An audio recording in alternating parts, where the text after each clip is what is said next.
আরেকটি কথা কিন্তু খুব স্পষ্ট করে বলা হয়েছে, যেটা আমরা কোনো মূর্তিতেই পাই না, পঞ্চবক্ত্রম ত্রিনেত্রম, স্পষ্ট দুটো শব্দ, 5টা মুখ, প্রতিটা মুখে 3টে করে চোখ।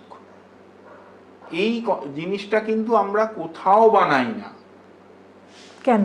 মহাদেবের এইটা কোনোভাবে ব্যাপারটা না মুছে গেছে, কিন্তু সবাই কিন্তু এই ধ্যানটাই বলছেন, প্রত্যেকে এই ধ্যানটা বলছেন, পঞ্চবক্ত্রম ত্রিনেত্রম।